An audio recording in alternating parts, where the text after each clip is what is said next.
Hello everyone, this is John Kountouris, and welcome to my show, Greek News on Demand.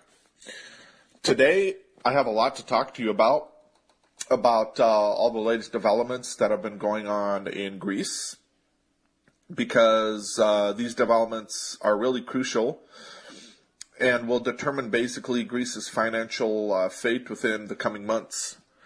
So hold on tight, because I have a lot to share with you, and I think this is going to shed a lot of light on what's basically really going on there in Greece. My website, my news website, is GreekNewsOnDemand.com. That's one word, GreekNewsOnDemand.com.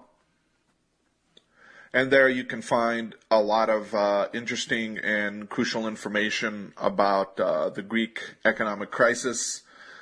You can go to the site directly and basically type in key search words in its search engine.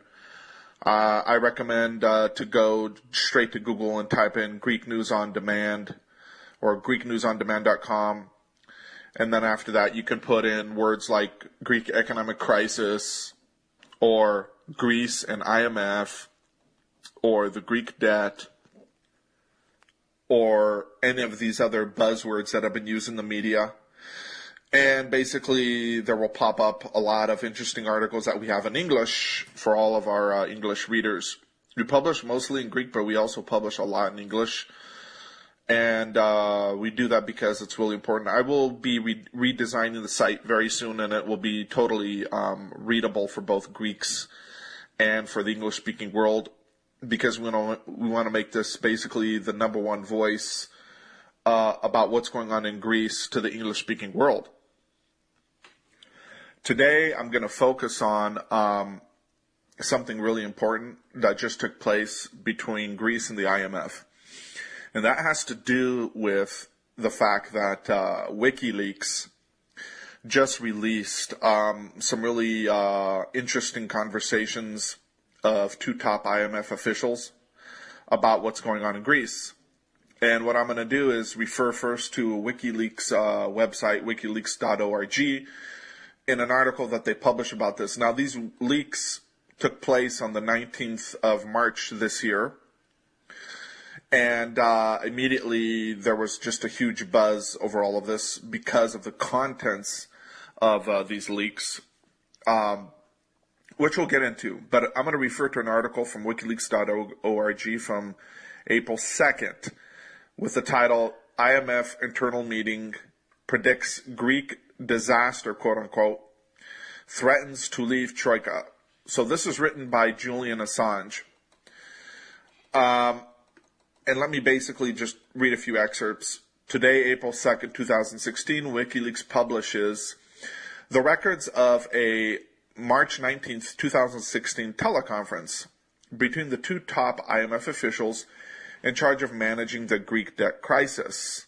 Paul Thompson, the head of IMF European Department, and Dalia Voiculescu, the IMF mission chief for Greece. The IMF anticipates a possible default coinciding with the United Kingdom's referendum on whether it should leave the European banking unit. And they call that a Brexit. In other words, Britain and exit. This is going to be a disaster, remarks Voiculescu in the meeting, whose contents, of course, were leaked. According to the international discussion, the IMF is planning to tell Germany that it will abandon the Troika, composed of the IMF, European Commission, and the European Central Bank, if the IMF and the Commission fail to reach an agreement on the Greek debt relief. So now I'm going to read basically what Thompson said in this conversation. We first quoted Voiculescu. Now, here's what Thompson said. Thompson, look you, Mrs. Merkel, you face a question. You have to think about what is more costly to go ahead without the IMF. Would the Bundestag say the IMF is not on board? or to pick the debt relief that we think that Greece needs in order to keep us on board.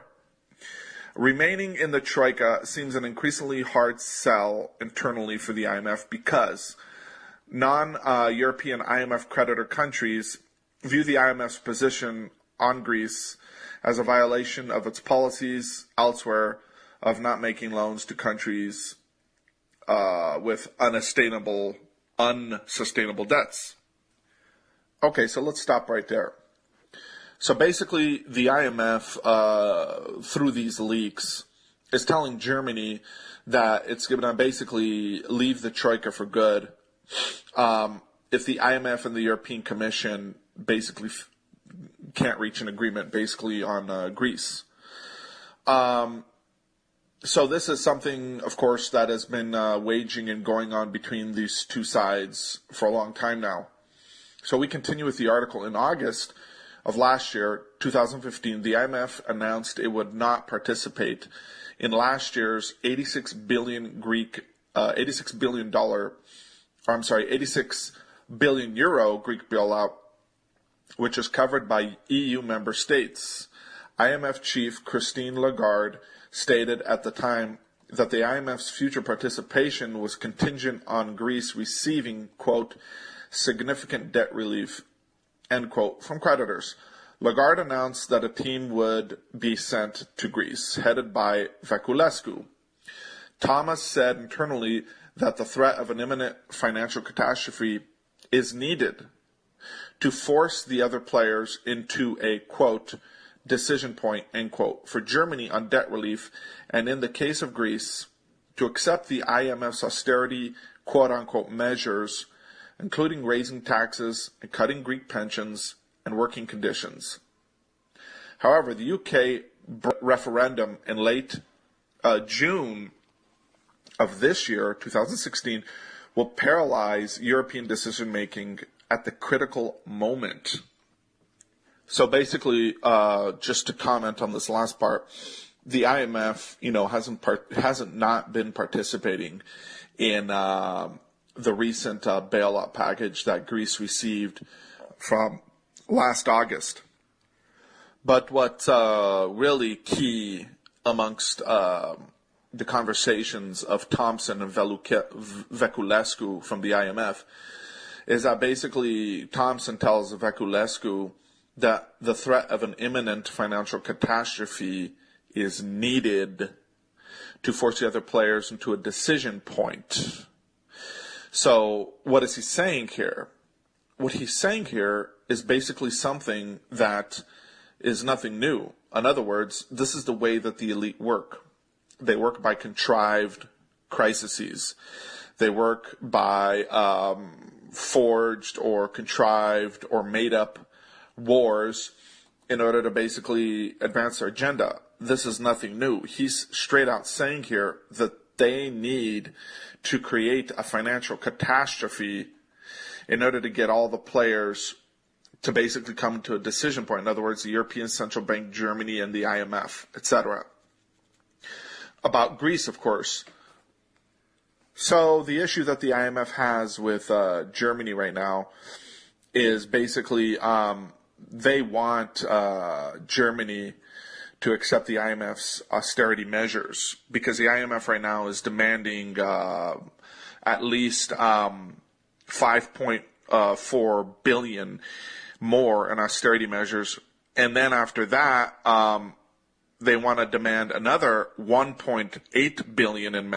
They want to demand another 1.8 billion in measures, and these new measures, the IMF, this 1.8 billion, the IMF just basically conjured up saying that, in order for the Greeks basically to be viable, their situation to be viable and sustainable down the road, they're going to have to impose on them some more measures, which is completely insane and ridiculous.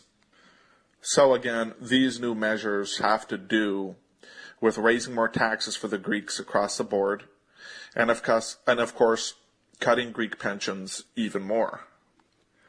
And so continuing with this article, Thompson says, quote, "I am not going to accept a small package of measures. I am not, end quote. Quote, what is going to bring it all to a decision? What is going to bring it all to a decision point? Question.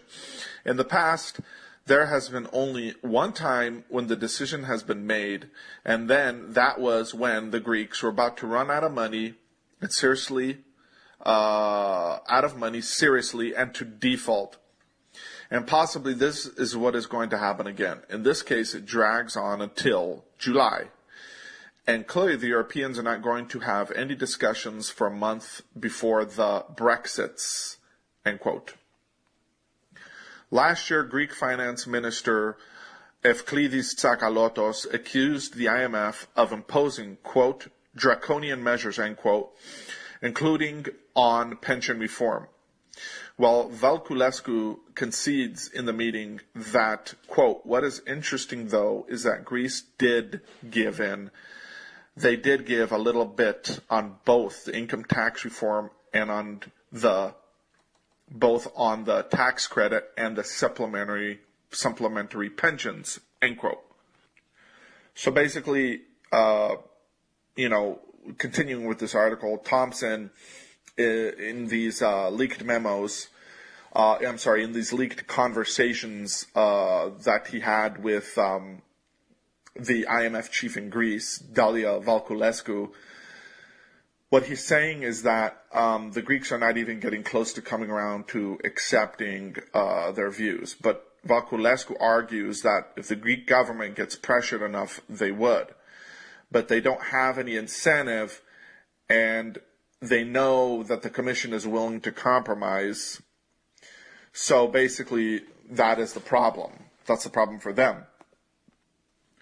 So basically, at this point, in all these negotiations between Greece and its creditors, the European Commission is willing to negotiate a little bit, but the IMF is not. Continuing, Valculescu, quote, we went into this negotiation with the wrong strategy, she says to Thompson, because we negotiated with the Commission a minimal position and we cannot go further, whereas the Commission is just starting from this one and is willing to go much further. So that is a problem. We didn't negotiate with the Commission and then put to the Greeks something much worse. We put to the Greeks the minimum that we were willing to consider, and now the Greeks are saying that we are not negotiating. So basically what she is saying is that they basically didn't do business right from the beginning, both with Greece and with, of course, their European Commission. And that, of course, starting back in August of last year when Greece signed a third memorandum with the Troika.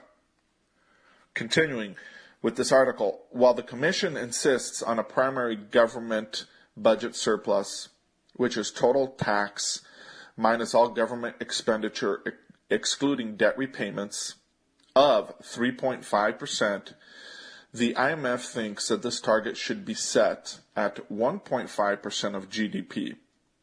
As Thompson put it, quote, if Greece comes around to give us 2.5% of GDP in tax hikes and pension wage benefits cuts, we should be fully behind them, end quote.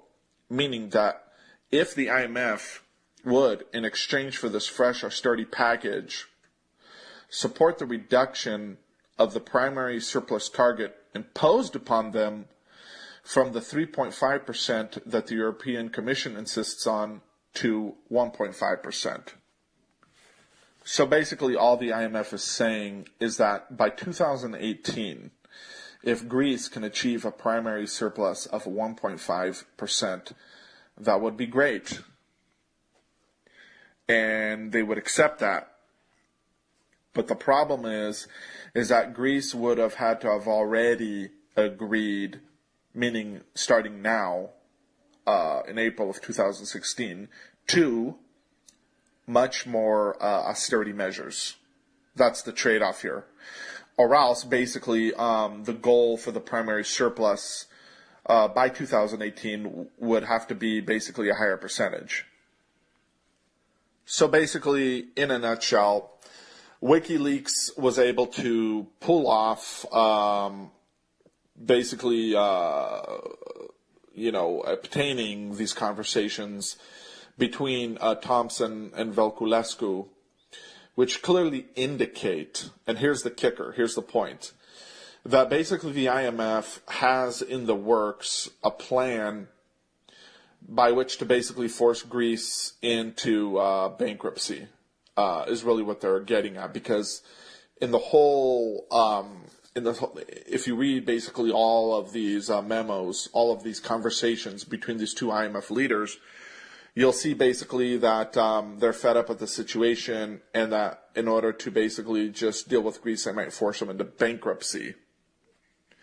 And this is precisely the reason why Thompson was saying in these conversations that maybe they need to force basically a financial crisis in Greece in order to get all sides to agree. Which, of course, in retrospect sounds very sinister and, of course, conspiratorial. So, at this point, before I continue with the IMF, which is our main focus here today, I'd like to sum up the whole Greek financial situation from February of last year up until today, because throughout this whole period, the people that have been in power are those from the Communist Socialist Party, Syriza, and their leader, of course, who's also the Prime Minister of Greece, is a guy by the name of Alexis Tsipras. So basically, in February, on the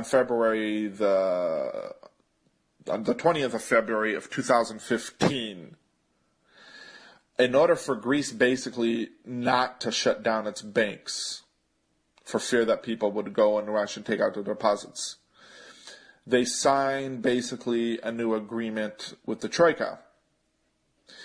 But as things basically rolled down the road, they were not able to keep this agreement. So basically, what the Greeks did, was begin to negotiate this agreement again. They began to negotiate stuff that they already basically agreed on the 20th of February, denying basically the process basically of the huge evaluation that has to take place basically by the Troika regarding Greece's whole financial situation. So basically, since February up until about the beginning of June, this whole evaluation basically is not taking place. And this is very crucial in order for Greece's creditors to move forward in granting Greece more financial relief. So then, what takes place basically in the beginning of July? The Greek government decides to shut down all the banks. They create a bank holiday. And of course, chaos ensues. And, basically this is just a huge, huge matter, because this is basically unprecedented in Europe, where the government of a nation shuts down the banks for at least a week. I think in the case of Greece, it was like over 2 weeks. People have no access basically to any bank branch, and they can only basically go to the ATMs and pull out a small amount every day, because they had imposed on them simultaneously something called capital controls. Now, I happen to be the very first Greek journalist to leak to the Greek press and to all of the Greek world the actual legislative instrument that the Greek government designed regarding the banking crisis, the bank holiday in Greece, because I happen to also be the legal translator who got the actual document in his hands first before anyone else, and I had to translate it from Greek into English for Greece's partners in Europe. Now, this is another huge, basically, thing that I like to hone in on, because it reveals a lot about what was going on at that time. But let's continue first with our timeline here. So, what happens then in middle of July? The Greeks vote against the memorandums. In other words, it was set to the Greek people to decide their fate as to whether they wanted to continue under the control of the Troika, the European Central Bank, the IMF, and the European Commission. So the Prime Minister Alexis Tsipras calls for a referendum. This is all in the middle of July of last year, so it was a huge news, as you all may remember. This news went on for something like a week in the international press because it was just basically a huge moment in Greece's history and of course for all of Europe, because now you have a people actually deciding in the most democratic of processes as to whether they want to basically continue to be under the control of these international bankers, under the control of these institutions from Europe, or not. And this, of course, was something where everyone at the time was saying, oh my goodness, this is like a perfect example of how democracy works. Look, the people of Greece are voting for their fate. Each person in Greece has the opportunity to vote as to whether, he wants his country to go in one direction or another. So what was the outcome? The Greek people unanimously decided that they did not want to continue under the control of the Troika, which basically meant that, Greece would basically be set free from the control of the Troika, but it also entailed that they would leave the euro and go back to the drachma. Of course, none of this ever happened, because what happened was basically the next day, the prime minister, instead of basically keeping to his word and honoring the people's vote, he decides to basically play it all off and act like nothing ever happened, like the people never voted. Because, of course, he did not want to anger the creditors from Europe, who wanted, of course, the Greek people to vote, to vote for them to be under the control, of the Troika. So the Greek people voted no, but basically the lenders of Europe wanted them to vote yes in this instance for obvious reasons. So at this point, the Greek government completely betrays the Greek people. The Greek people are very angered at its decision. And at this point, Greece arrives basically on the verge of bankruptcy. And finally what the Greek government does is sign away the Greek people's fate one more time with a third memorandum package with the Troika with much more worse terms than what the two previous memorandum packages had imposed on the Greek people. So basically the Greek government decides to screw the Greek people even more. So basically at this point, the Greek government is forcing the other parties in the Greek parliament to go along with this. And they're forcing, of course, the Greek people to go along with this with, of course, their backs against the wall. And the Greek people were being told that if they did not agree, basically, to this third memorandum package, that basically Greece would have to exit the Eurozone, and as a result, there would be basically there would ensue an uncontrolled bankruptcy in all of Greece, and it would have major disasters for all of Greece. So what some analysts say is that at that time, the real major factor that was hiding behind basically the failures of the Greek government in this, in their dealings with the Troika was basically nothing more than the parallel currency, which basically is a huge issue, and we're going to get into that next. What happened was the then finance minister, Yannis Varoufakis, again, we're talking about the early July and on, at that point in Greece's negotiations with the Troika, he and some colleagues of him from some top university here in the United States, I'm trying to remember right now, what they did was create a parallel banking system for Greece that would entail basically a sort of an ethnic currency in the form of sort of the California IOUs. And if you remember the whole story about California IOUs, you'll understand basically, what I mean. So basically, this was something that Yanis Varoufakis, the Greek finance minister of that time, and Alexis Tsipras, the Greek prime minister, this is something that they both had decided on to do, which would basically, in a nutshell, save Greece from financial disaster, because they would create this parallel banking system. It would work basically on a new currency, and in the case basically where Greece would be forced to leave the Eurozone and thus, of course, drop the euro as their currency, they would then basically have the option to switch over to this new system, which, according to the then Greek finance minister, would have been a great option by which to save Greece in this instance.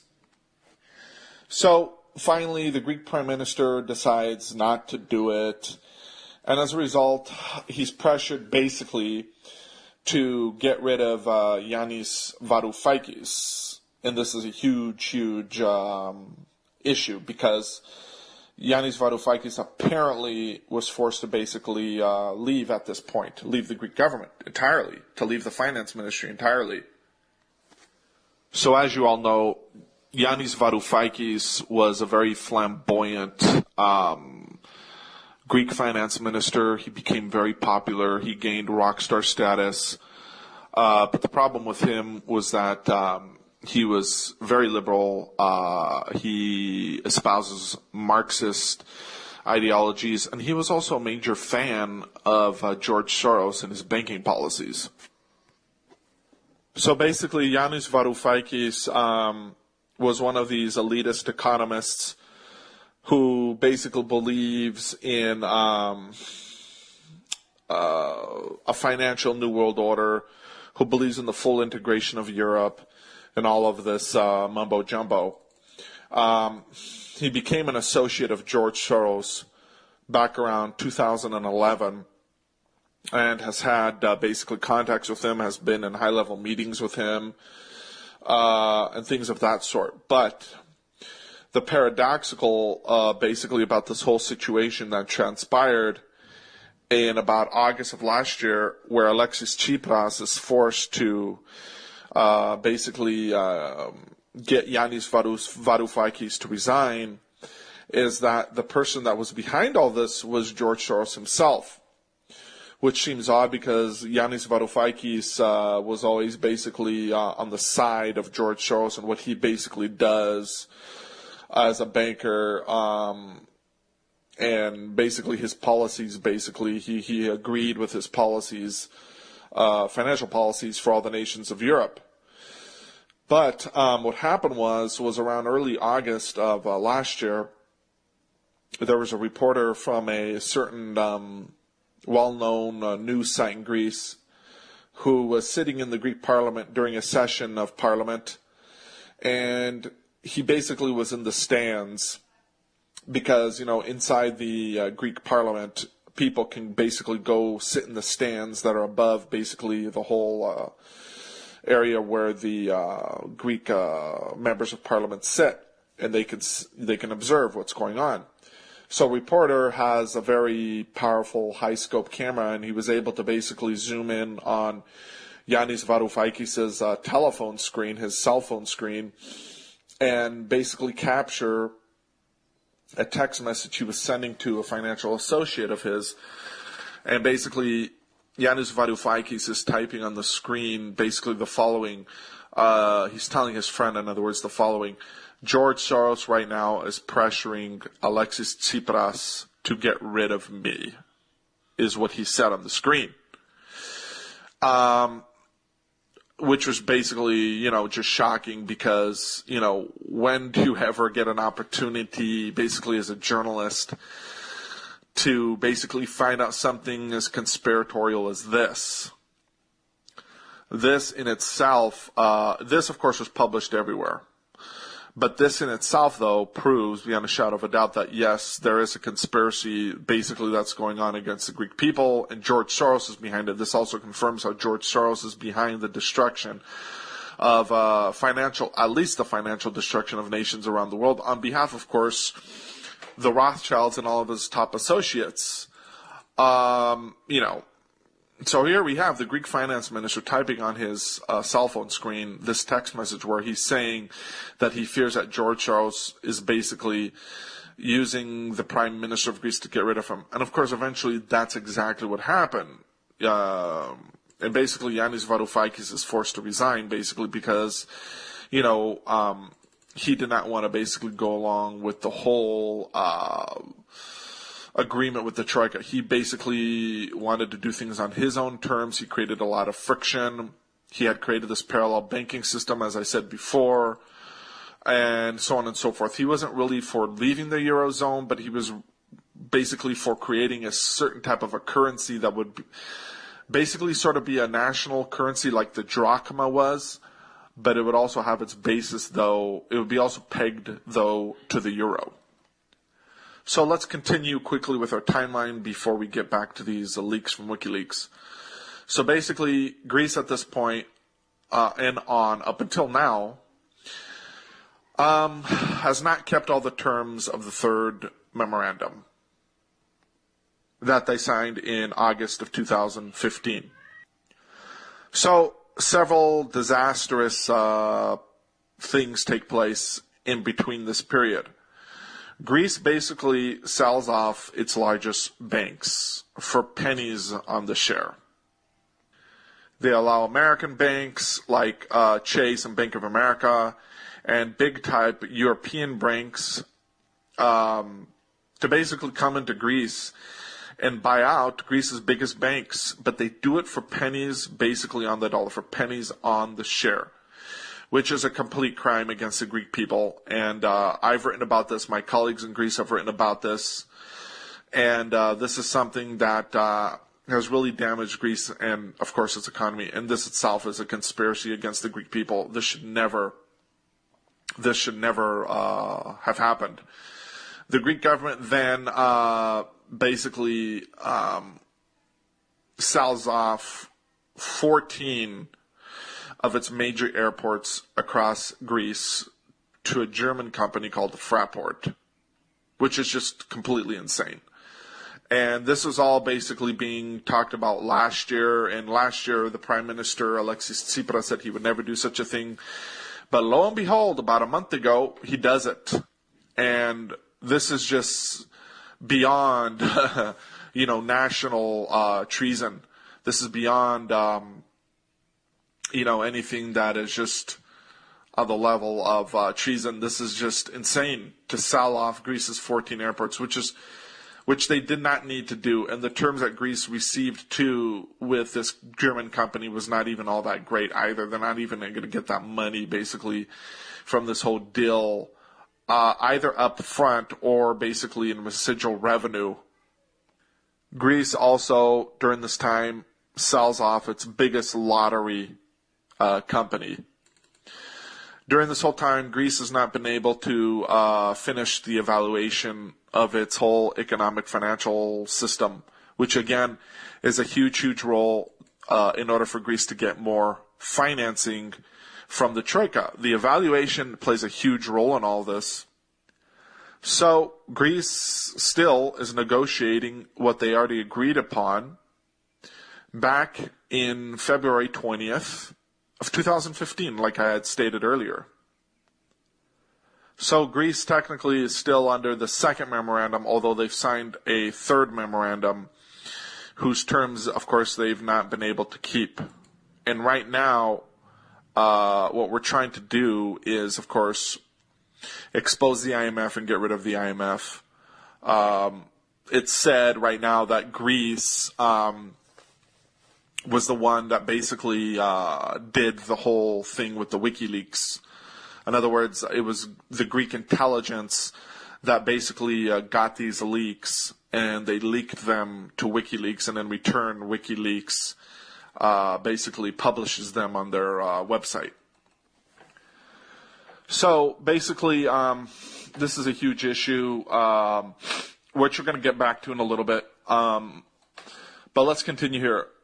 In the past several months, Greece is refusing basically a measure where the IMF wants them to pay another 5.4 billion in basically new austerity measures, pension cuts, salary cuts, taxes, etc. So because Greece has done this, the IMF has been angered, and now they want to impose on us another 3.5 billion, which is just insane. So basically, what needs to be understood here is that these new measures are being imposed by the IMF because the Troika from Europe does not agree with basically with alleviating the Greek debt, if not with the erasure of the Greek debt, which is something that the IMF deems necessary for the viability of this new program with Greece. So basically, the IMF now is being forced to accept an alternative plan, which is nothing more than the added financial encumbering of the Greek people with about 3.5 billion euros more in austerity measures. So basically, Greece is not really being helped out at all in this instance. On the one hand, there's a discussion about deleting the Greek debt, basically, or if not, alleviating it. And on the other hand, basically, if this doesn't happen, then the Greek people are going to be they're going to have imposed on them another 3.5 billion in measures on top of the initial 5.4 billion of the current program. Does this make sense to anyone? Obviously not. This all just sounds crazy to most people. And of course it is. And of course I'll tell you why, but a little bit later down the road. In either case, though, these measures, basically for Greece, are not going to work out. Greece's public debt is not viable. Neither is its private debt from the private sector. And while without the nominal, let's say, deleting of a portion, basically, of their debt, well, basically what I want to say is that without basically a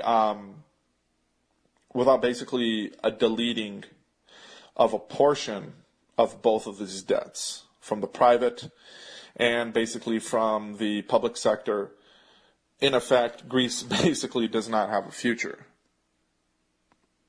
And so at the same time, the Greek government is planning basically to submit 2 new bills in the Greek parliament to decide on all of this stuff, for which we don't even have the approval of the quartet, in other words, approval of the Troika, or of the international community, or of, Europe, or of the United States. While at the same time, we're basically admitting that, Greece has only basically that Greece, that the Greek government, and thus, of course, the Greek people, have basically very little left of the national sovereignty that they had before this whole program started. But basically, the truth is that Greece does not have authority over its own affairs at all, having lost entirely all of its national sovereignty due to the memorandums, because in the memorandum it basically states that if Greece agrees to the lending terms of the Troika, it has to forfeit all of its national sovereignty, and of course that's exactly what has taken place. So, in a nutshell, let's go back to the leaks. There was a huge discussion basically as to how these leaks took place in the beginning. Who was behind them? Was it the Greek government? Was it Wikileaks? Was it the partners from Europe? Who was it? But the first thing that people basically have to realize about Wikileaks is that it operates in a very, very safe and responsible manner. Meaning, Wikileaks never discloses who sends them classified documents. If you go to Wikileaks' website, basically you're going to find a section where any anonymous whistleblower, leaker, whatever you want to call them, can submit to them classified documents that are like bombshells about international news events, while at the same time remaining anonymous. The system that Wikileaks has set up is basically based on the software that is designed to receive documents from anonymous people out there who want to expose, let's say, government corruption, things like that. But once Wikileaks receives these documents, they ensure that the details of the sender are never, ever made known to them. So in other words, not even WikiLeaks knows who's sending them stuff. And WikiLeaks receives thousands of documents every day. But their system is set up where WikiLeaks, not even the people in WikiLeaks, know who is sending them what. So basically, when these whole leaks took place, the people in the Greek parliament, the Greek, parliament members of all the parties and the Greek media were saying things like, well, it was our Greek intelligence that was behind this, and they cooperated basically, with WikiLeaks. They gave this information to WikiLeaks, okay? And WikiLeaks took it in agreement with them and then published it. Well, that was just irresponsible for them to say that because, that's not how WikiLeaks works, number one. WikiLeaks does not make secret side agreements, basically, with other people out there, with governments, basically with intelligence services of other nations. That's not how they operate. They're a very sophisticated organization, and they basically, know what to leak and when to leak it. But again, they don't know who's sending them this stuff. At least that's what they tell us. That's what was recorded in a book written by the second in command in WikiLeaks. I'm trying to remember his name. He had written a book about this. You can Google it, novel on WikiLeaks, and it will say it all there.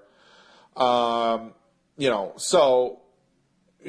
course, there's rumors, too, that WikiLeaks works together with Anonymous and with Edward Snowden and all those type of things, which sounds fascinating. Great, okay. But basically, the whole story in Greece has been, not just Greece, but around the world, around the whole world, that, it was the Greek intelligence service that was behind this. I personally have contacts with Greek intelligence in Greece, and I learn a lot of information from them. So basically, the story is that indeed it was the Greek intelligence services that were behind this, and they were the ones that sent to WikiLeaks these documents. So I can believe this story, especially from my contacts in Greek intelligence, to the degree that, hypothetically speaking, yes, the Greek intelligence could have went to WikiLeaks' website, submitted these documents to WikiLeaks, and then WikiLeaks simply takes the documents, not knowing from where they came from, and then, of course, publishes them. So, yeah, that type of scenario very well could have happened. I'm not opposed to it. It sounds logical. And like I said, from my context and the Greek intelligence, that's what they said that basically happened. But they made it seem more like, Greek intelligence is cooperating with WikiLeaks. No, that's not how that happens. Now, if Greek intelligence is directly cooperating with WikiLeaks, that's another story. And that's something that's more interesting that I need to learn more about. But I don't have that information. Nonetheless, this whole story has made a huge buzz in the international press, and it's been going on for like a month now. And it's still basically causing headways in Greek press and in, of course, the international press. But what I wanted to add on this is that basically in February 27th of this year, something very strange happened which resembles this WikiLeaks scenario. A huge newspaper in Germany, I think it was Spiegel, they have leaked to them a lot of basically the information that the IMF had on the Greek situation. And basically they publish it. And the story was that, the IMF got in contact with Spiegel and published them the secret information of the IMF on Greece's financial system.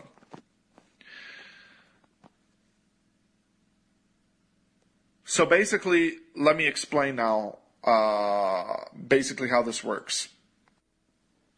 Or rather, let me explain how this whole situation transpired. And then you can compare this situation with what happened, of course, in the 19th of March of this year with the WikiLeaks case. In a nutshell, the IMF basically admits that it leaks information to the press in order to basically create a buzz and in order to spur along this whole situation with Greece.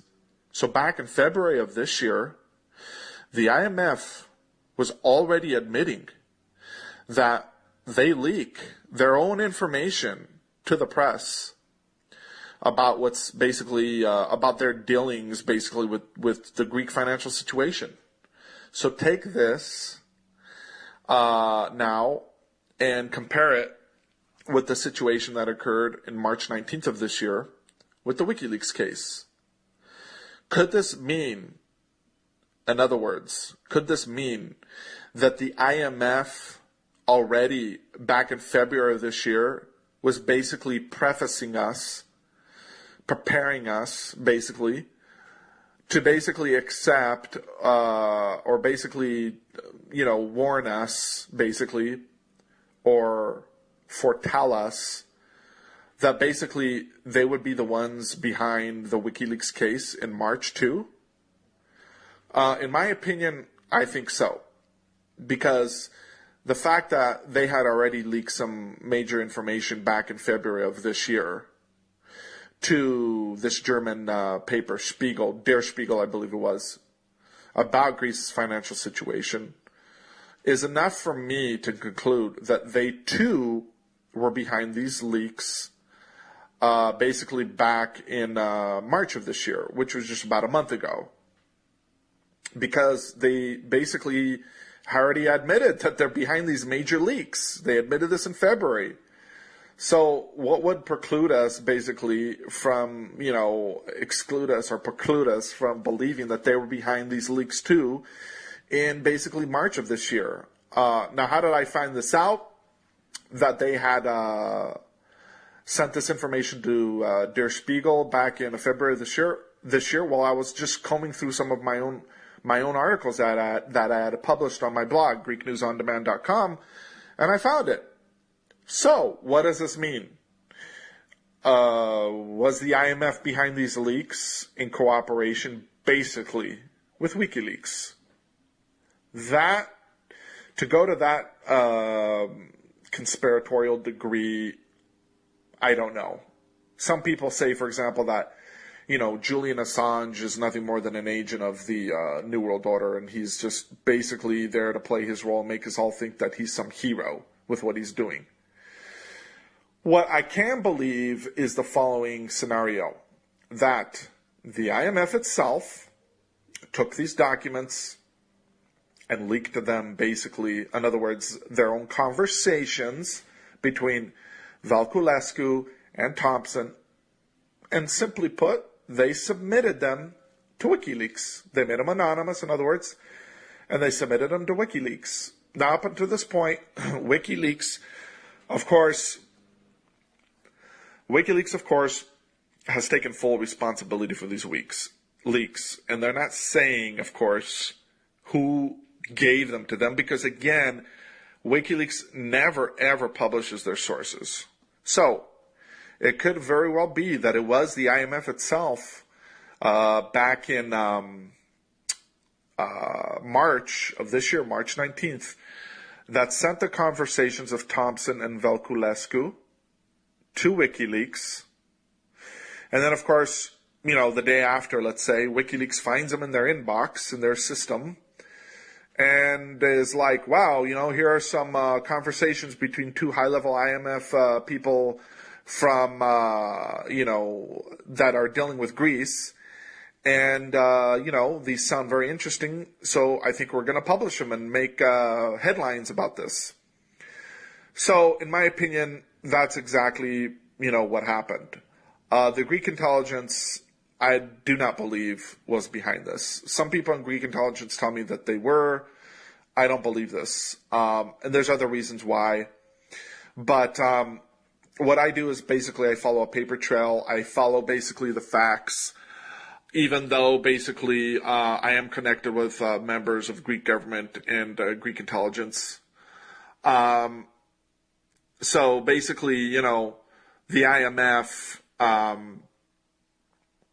they basically played a real tricky game here. But they had already, like I said before, warned us back in February this year that they were behind these major type of leaks to the press about Greece. When the Greek, the head of Greek intelligence, Yannis Roubatis, was asked on March 19th if the Greek intelligence was behind this, all he said was this, that basically, the Greek intelligence does not act on its own. It doesn't just take documents and leak them. First of all, they have to go through a special type of district attorney who's tied in with their offices. And then this district attorney has to contact another district attorney that's tied in with the Greek Supreme Court. And basically, after that, they can go ahead and participate in these type of operations. So in other words, the Greek intelligence has to follow a certain type of legal framework before it does anything, and it has to communicate with the proper legal authorities in Greece. This is just the way it works. So in effect, this was the answer of the head of Greek intelligence, that the Greek intelligence doesn't do anything of its own, and it has to basically request permission, in effect, from the Greek Supreme Court in order to go ahead and participate in these type of activities. So in effect, what he was saying was that, what he said was that he denied all of this, in effect. That was his answer. That was his way of saying, no, we were not behind this. So this is really what the logical conclusion is for many out there. And of course, for journalists like me who studies all this stuff intensely all day long, who communicates with Greek journalists and with Greek intelligence and with Greek, government, political figures. So basically, to sum this all up, the IMF is playing, in my opinion, a very heavy propaganda game. They're trying to basically force Greece to agree to new austerity measures, so basically, they can screw them even more. They want there to be a reduction, at least a reduction, if not a deletion of the Greek debt, which is something, of course, that the other side doesn't want. Germany doesn't want it, and the European Commission doesn't want it. But because they don't want it, then the IMF is saying they're forced into basically imposing more measures on Greece. So this all, of course, sounds illogical. It sounds insane. And indeed it is. It makes clearly, of course, no sense. But all it is indicative of the way that these powers in Europe basically operate. And basically it shows how sinister they are.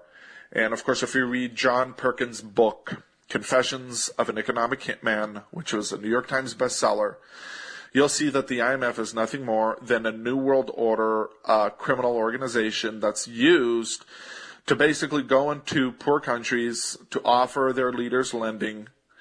And basically, if the leaders do not agree to it, then what ensues is nothing more than a takedown of their governments. In other words, the IMF cooperates basically with NATO and other type of military forces to go in and take over basically these countries, in cooperation, of course, with the CIA, to take over these countries because their leaders don't want to agree to basically the financial assistance of the IMF. But if these leaders do agree to the financial assistance of the IMF, then they are richly rewarded with Swiss bank accounts, and everything's hushed up and no one ever knows anything.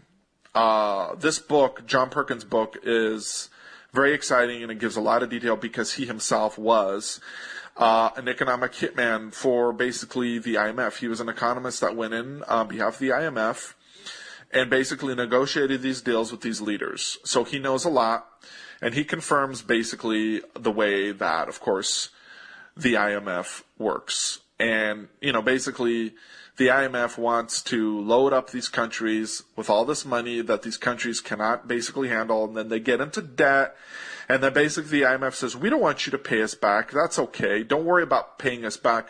But here's what we really want you to do. We really want you to hand over your natural resources. And this is really what this is all about. It's all about the money. It's about the gold, the oil, just like it was in Iraq and all these other countries that the United States and the powers of Europe have invaded and taken over in, previous decades. Anyway, this is John Kountouris signing out for Greek News On Demand. Again, my personal website is johnkountouris.com, JOHNKOUN, as in Nancy, TOURIS. There you can find more information about me. Thank you so much for listening. God bless.